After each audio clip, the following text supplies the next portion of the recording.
여러분, 나사로가 병들었습니다. 그리고 누이 동생이었던 이 마르다와 마리아는 사람들을 보내어 예수님께 말하게 되었습니다. 주여 보십시오, 사랑하시는 자가 여기 병들었습니다 라고 얘기하고 있습니다. 그 짧은 고백 안에는 간절함과 그리고 그 믿음과 기대가 담겨져 있던 것입니다. 예수님이 사랑하시는 사람이니 곧 그리고 분명히 오시겠지. 놀랍게도 예수님은 움직이지 않으셨어요. 5절과 6절 말씀에 이렇게 되어 있습니다. 자, 5절 6절 저와 여러분들이 함께 읽겠습니다.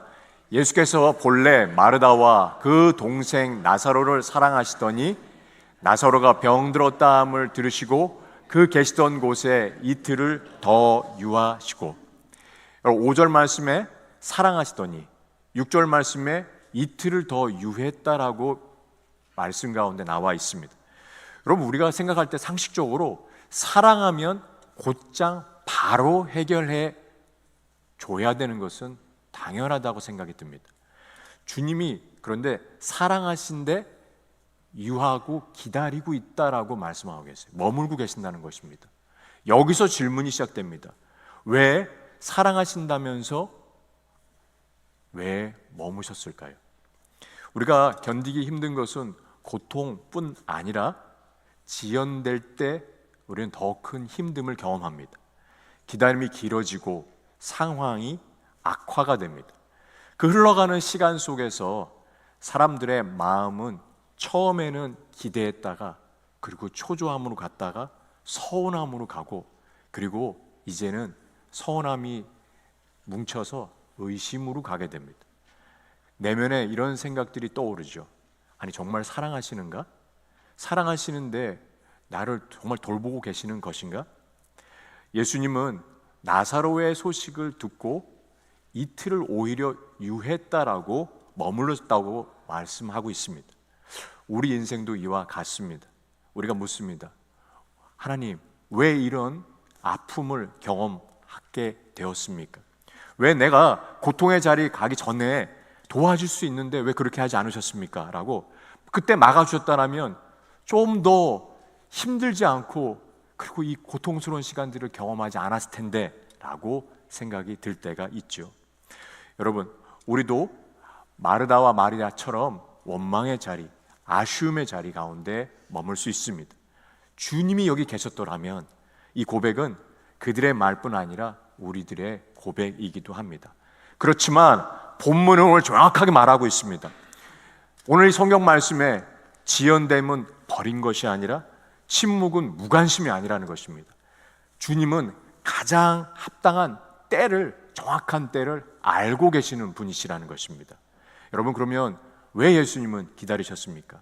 4절에서 그 의미를 밝히고 있습니다. 4절 말씀 저와 여러분들이 함께 읽겠습니다. 예수께서 들으시고 이르시되 이 병은 죽을 병이 아니라 하나님의 영광을 위하며 하나님의 아들이 이로 말미암아 영광을 받게 하려 함이라 하시더라.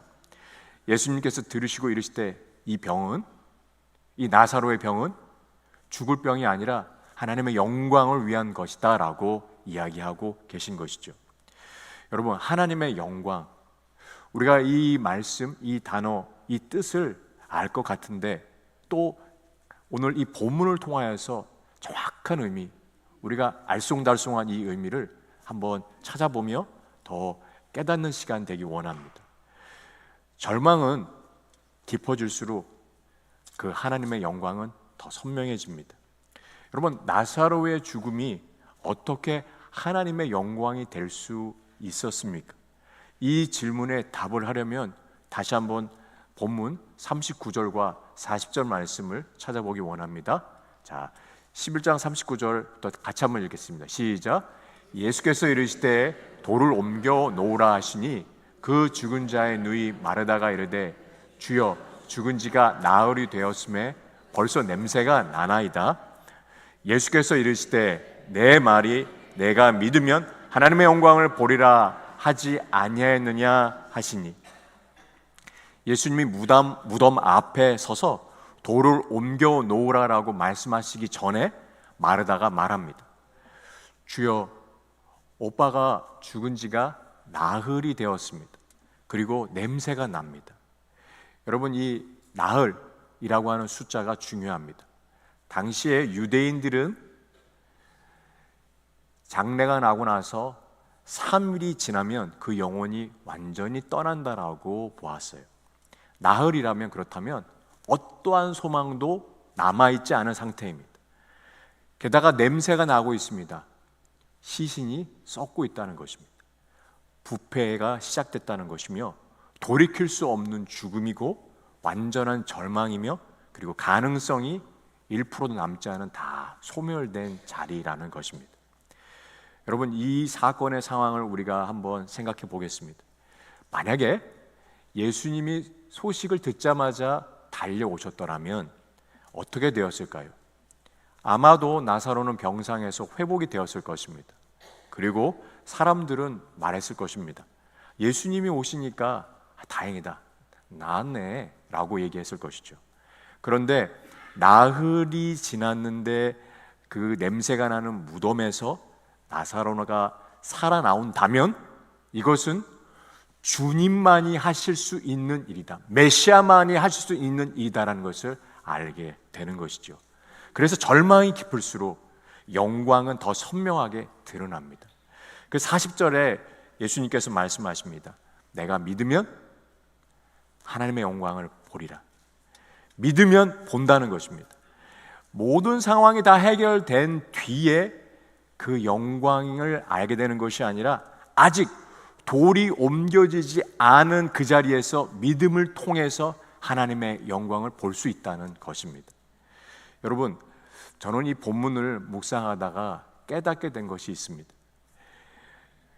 이 자리에는 오랫동안 기도했는데 사랑하는 가족과 그 지인을 먼저 떠나보낸 분들이 계실 것입니다. 남편을 위해서, 아내를 위해서, 그리고 자녀를 위해서, 또 부모님을 위해서 간절하게 기도했는데 그 기도의 끝이 회복이 아니라 죽음이었던 분이, 또 그런 분들도 이 자리에 계실 거라고 생각합니다. 그런 분들에게 이 말씀은 이렇게 들릴 수 있습니다. 나사로가 살아나는데 우리 가족은 왜 그럴까? 이 질문에는 그 뒤에는 아픔이 따라옵니다. 우리 가족은 하나님의 영광과 상관이 없는 식구들인가? 아니, 지인들은 또 그럴까? 혹은 우리 믿음이 부족해서 그런 일들이 일어나는 건가? 여러분, 근데 반드시 알으셔야 되는 것, 기억하셔야 되는 것이 있습니다. 나사로는 살아났지만 나사로는 결국 다시 죽었습니다. 성경은 나사로가 다시 살아난 그 이후에 어떻게 살았는지는 자세히가 기록되어 있지 않습니다. 분명한 것은 나사로도 인간이었기 때문에 언젠가 다시 죽음을 맞이했다는 사실입니다. 예수님은 나사로에게 그 주신 것이 이 땅에서의 영원한 삶은 아니었습니다. 그것은 연장된 삶이었죠. 그 사건의 의미는 무엇입니까? 나사로의 다시 소생한 것, 살아난 것은 예수 그리스도를 통하여서 하나님의 영광의 완성이 아니라는 것입니다. 그것은 앞으로 오실 예수님의 부활을 보여주는 예표, 그리고 예고편입니다. 나사로의 사건은 예수님 안에서 죽음은 끝이 아니다라고 하는 것을 온 세상에 선포하는 예고, 그리고 바로 예표하는 것이다라는 것입니다. 여러분, 히브리서 11장 말씀이 떠올랐습니다. 히브리서 11장은 믿음장입니다. 그 33절부터 39절 말씀을 보니까 찾아보진 않겠습니다. 33절부터 35절의 상반절에는 믿음으로 사자의 입을 막고 불의 세력을 꺾는 사람들의 이야기가 말씀이 나오고 있습니다. 믿음으로 이 놀라운 일들을 행한 것입니다. 그런데 35절 하반부부터 38절까지는 전혀 다른 이야기가 나옵니다.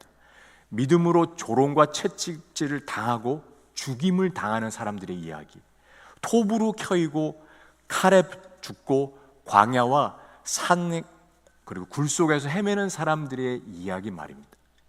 성경은 그 두 사람 모두 다 39절에서 똑같이 얘기하고 있습니다. 이 사람들은 다 믿음으로 말미암아 증거를 받았느니라. 앞에 있는 분들만 믿음으로 받은 게 아니라 뒤에 있는 분들 포함해서 모두가 이들은 믿음으로 말미암아 증거를 받았다라고 말하고 있습니다.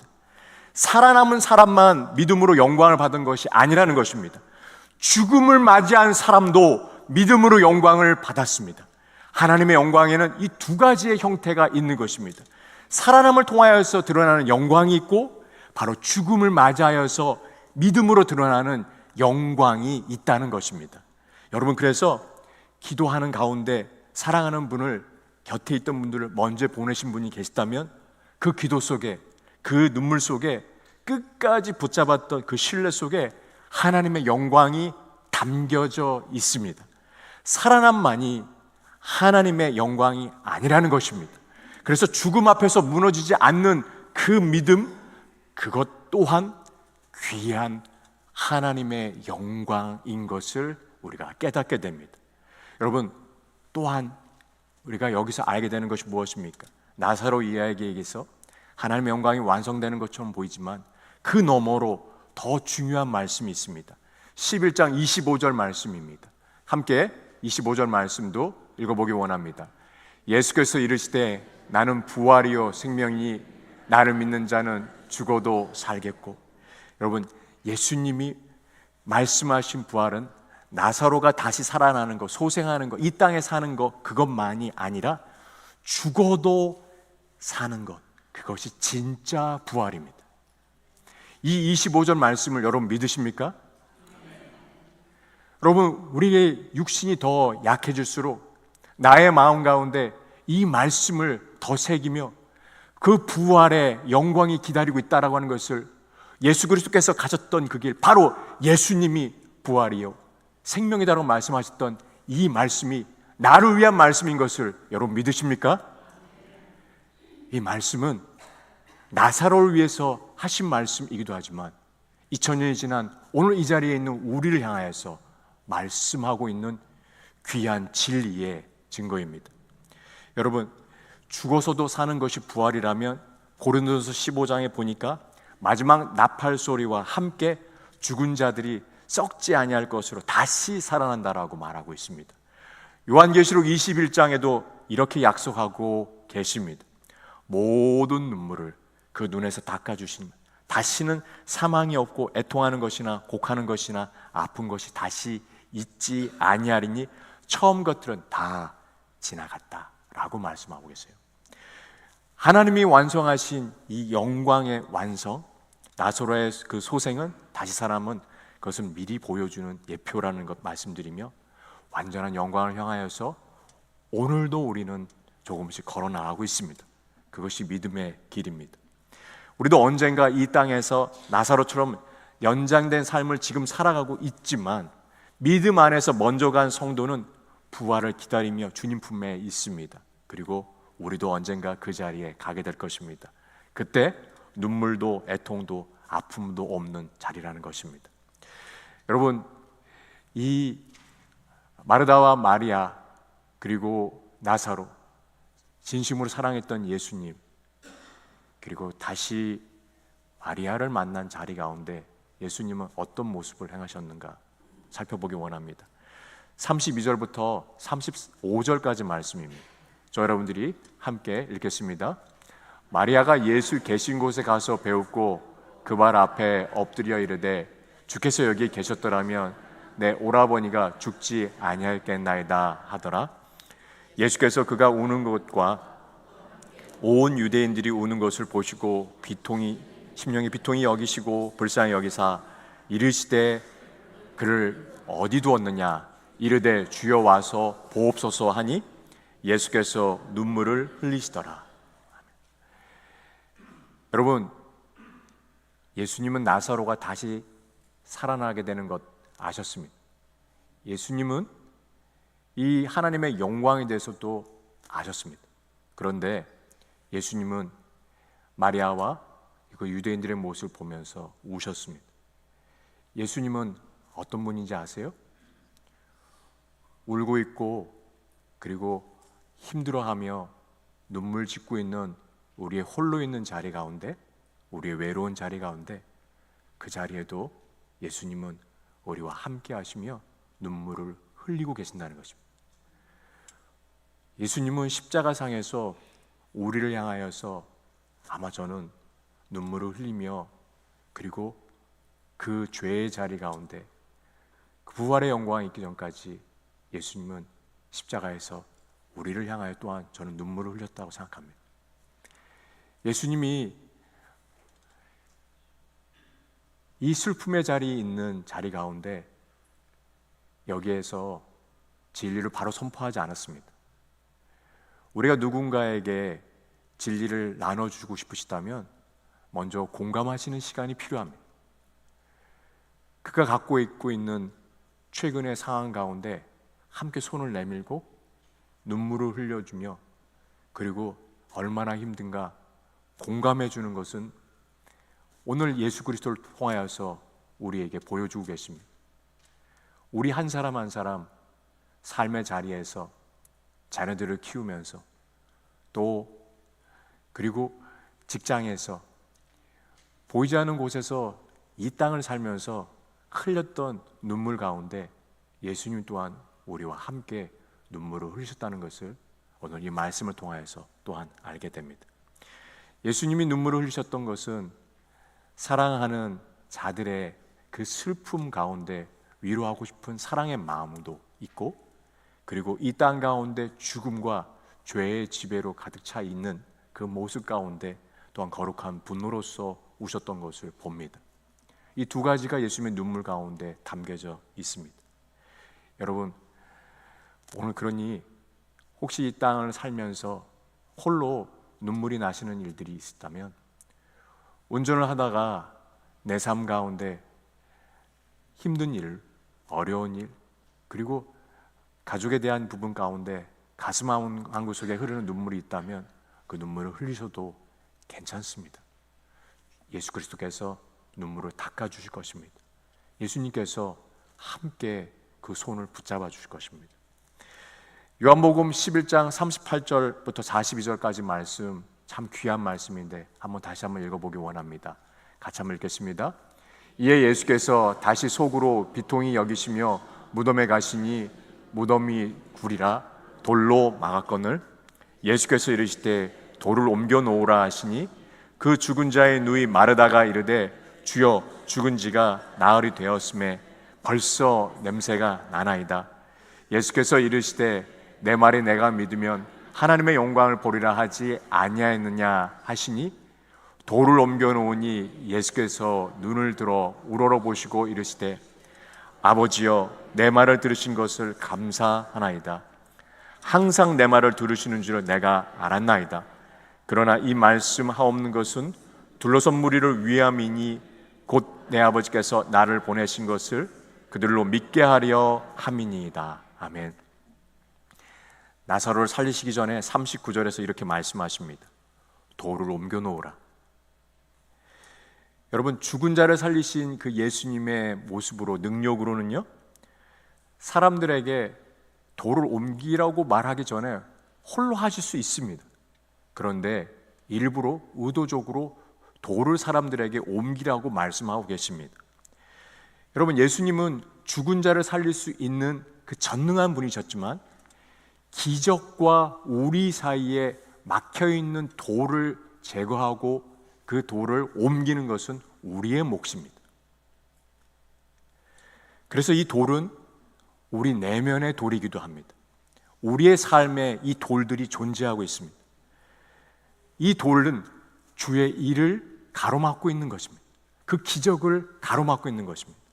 믿지 않으려는 마음, 완고함, 그리고 두려움과 불신입니다. 이 모든 것이 하나님이 하시고자 하는 그 자리 가운데 막고 있기에 그리스도를 통하여서 말씀하시기를 돌을 직접 우리들이 옮겨 놓으라고 말씀하고 계십니다. 여러분, 나의 삶 가운데 막혀져 있는 주님과의 관계 가운데 돌이 있다면 옮기십시오. 주님이 기다리고 계십니다. 무엇입니까? 우리들 마음 가운데 믿지 않는 마음입니다. 우리들 마음 가운데 완고한 마음입니다. 그리고 이때 마르다가 또 39절에 얘기하는데 당시의 상황에 주여 죽은 지가 나흘이 되매 썩은 내가 진동하고 있습니다. 여러분, 이것은 되게 현실적인 이유로 마르다가 얘기하고 있습니다. 이미 늦었습니다. 이 끝난 일입니다. 이 썩은 냄새는 우리가 마주하고 싶지 않은 현실입니다. 망가진 관계일 수도 있고 자신에 대해서 이제는 포기하는 마음일 수도 있습니다. 여러분, 스스로를 보면서 이제 끝났습니다. 다 지난 일입니다. 나흘이나 되었어요 라고 얘기하는 마르다의 모습이 혹시 우리들에게 있지 않습니까? 여러분, 그래서 저희들이 이렇게 이야기할 때가 있습니다. 저 이미 늦었어요. 저 회복하긴 그냥 나는 이대로 그냥 살겠습니다. 아니요, 그냥 덮어두고 살겠습니다 라고 했을 때 주님은 그 자리를 보고 계십니다. 그래서 다시 한번 우리에게 말씀하신 것, 일단 돌을 옮겨 놓아야 된다. 그리고 주님이 부르기 시작하십니다. 43절부터 44절 말씀입니다. 43절, 44절 함께 우리가 읽겠습니다. 이 말씀하시고 큰 소리로 나사로야 나오라 부르시니 죽은 자가 수족을 배로 동인 채로 나오는데 그 얼굴은 수건에 쌓였고 예수께서 이르시되 풀어놓아 다니게 하라 하시니라. 나사로야 나오너라 예수님께서 말씀하십니다. 여러분, 이 음성이 들릴 때 죽음의 자리에서, 절망의 자리에서 생명의 자리로 옮겨나갈 수 있는 것입니다. 여러분, 근데 중요한 질문 드리고 싶습니다. 그럼 여러분들은 어디에 계십니까? 저와 여러분들, 우리는 어디에 있습니까? 그 돌문 뒤에 있습니까? 무덤 안쪽에 있습니까? 아니면 정말 그 앞으로 나오고 있습니까? 여러분, 주님께서 나오라고 얘기하고 계실 때 예, 주님 제가 나가겠습니다 라고 우리가 대답할 수 있는 자리가 되길 원합니다. 그 말씀 여전히 울려 퍼지고 있지만 귀를 먹은 채로 아무 일 없다는 듯이 뒤에서 머물지 마십시오. 앞으로 나가기를 주님이 말씀하시고 있다는 것을 우리가 기억해야 됩니다. 여러분, 그런데 나사로가 살아나왔지만 배로 그리고 수건으로 그의 몸, 얼굴에 쌓여 있습니다. 잘 생각해 보십시오. 상상해 보십시오. 그가 무덤에 나왔는데 여전히 그 채로 묶여있는 채로 남아 있습니다. 여러분, 이 묶여있는 채 다시 풀릴 수 있는 것은 누구의 몫입니까? 나사로에겐 나사로 주변에 있던 사람들, 우리에게는 우리의 귀한 믿음의 공동체입니다. 믿음의 공동체는 이 나머지 부분들을 풀 수 있도록 도와주며 함께 이 길을 가자고 힘내시라고, 그리고 반가웠다고, 사랑한다고, 이 기적을 경험하게 돼서 정말로 놀랍다고 얘기할 수 있는 공동체가 우리 새소망교회입니다. 우리의 귀한 이 믿음의 지체들입니다. 우리의 MC 식구들입니다. 함께 이 자리를 걸어가는 우리의 귀한 믿음의 공동체가 이 역할을 할 수가 있습니다. 교회는 서로 묶여있는 것이 풀 수 있도록 돕는 곳입니다. 여러분, 그래서 과거에 묶여있는 것이 아니라 이제 그 풀어남을 경험하는 자유로움을 만끽하고 다시 주님을 맞이할 수 있는 곳이 바로 이 예배의 자리인 것을 선포하며 나아갑니다. 말씀을 맺겠습니다. 요한복음 11장에 보면 4절 말씀에 40절에 두 번 하나님의 영광이라고 하는 말씀이 나옵니다. 4절에서 예수님 말씀하십니다. 이 병은 죽을 병이 아니라 하나님의 영광을 위함이다. 40절에 다시 말씀하십니다. 네가 믿으면 하나님의 영광을 보리라. 여러분, 이때 우리가 다시 깨닫게 되는 것, 왜 이 아픔이 하나님의 영광이 되는 것입니까? 우리는 하나님의 그 마음을 알기 원합니다. 그 고통, 그리고 그 아픔에 멈추기를 원하지 않으세요. 고통 자체 목적이 아닙니다. 그 고통을 통과하여서 하나님께 살리시는 일을 우리가 경험하고 우리의 인생 이렇게 고백하기 원합니다. 내 인생을 살리시는 분은 바로 주님이십니다 라는 그 나사로의 다시 살아남이 오늘 이 자리 가운데 저와 여러분들에게 주님께서 요청하는 것입니다. 아멘. 여러분, 우리는 인생 속에서 크고 작은 죽음을 경험합니다. 나사로의 죽음처럼 소망이 끊어진 자리, 끝났다고 여겨지는 순간, 때로는 썩은 냄새가 나는 그 인생, 우리의 삶의 시간입니다. 그러나 그 과정을 통과하지 않고는 참된 부활의 주님을 만날 수가 없습니다. 죽음을 경험하지 않고는 부활하신 주님의 영광 자리 가운데 우리가 만나볼 수가 없습니다. 우리는 그래서 쓰디쓴 아픔을 경험하며 우리 삶 가운데 때로는 그 주님의 지체하심을 경험할 때가 있습니다. 그런데 주님이 홀로 우리를 두지 않으시고 우신다라고 말씀하세요. 함께 울고 계신다는 것입니다. 그 고통을 외면하지 않으시는 주님, 우리의 눈물 곁에 서 계시는 그 아파하시는 주님의 모습이 있습니다. 나오라, 나오라, 나오라 나사로야 말씀하실 때 우리 모두 함께 나아가 주의 영광을 바라보며, 그리고 오늘 우리가 그동안 아팠고 풀리지 않았던 주님의 영광은 바로 승리의 소식과 함께 죽음 가운데서 믿음을 붙잡았던 그 하나님의 사람들의 가랐던 그 길이 우리 모두에게 가야 될 길임을 또한 깨닫게 됩니다. 오늘 이 자리에 주님께서 우리를 부르실 때, 예 주님, 제가 함께 나아가겠습니다 라고 고백하는 저와 여러분 되시기 예수님의 이름으로 축원합니다.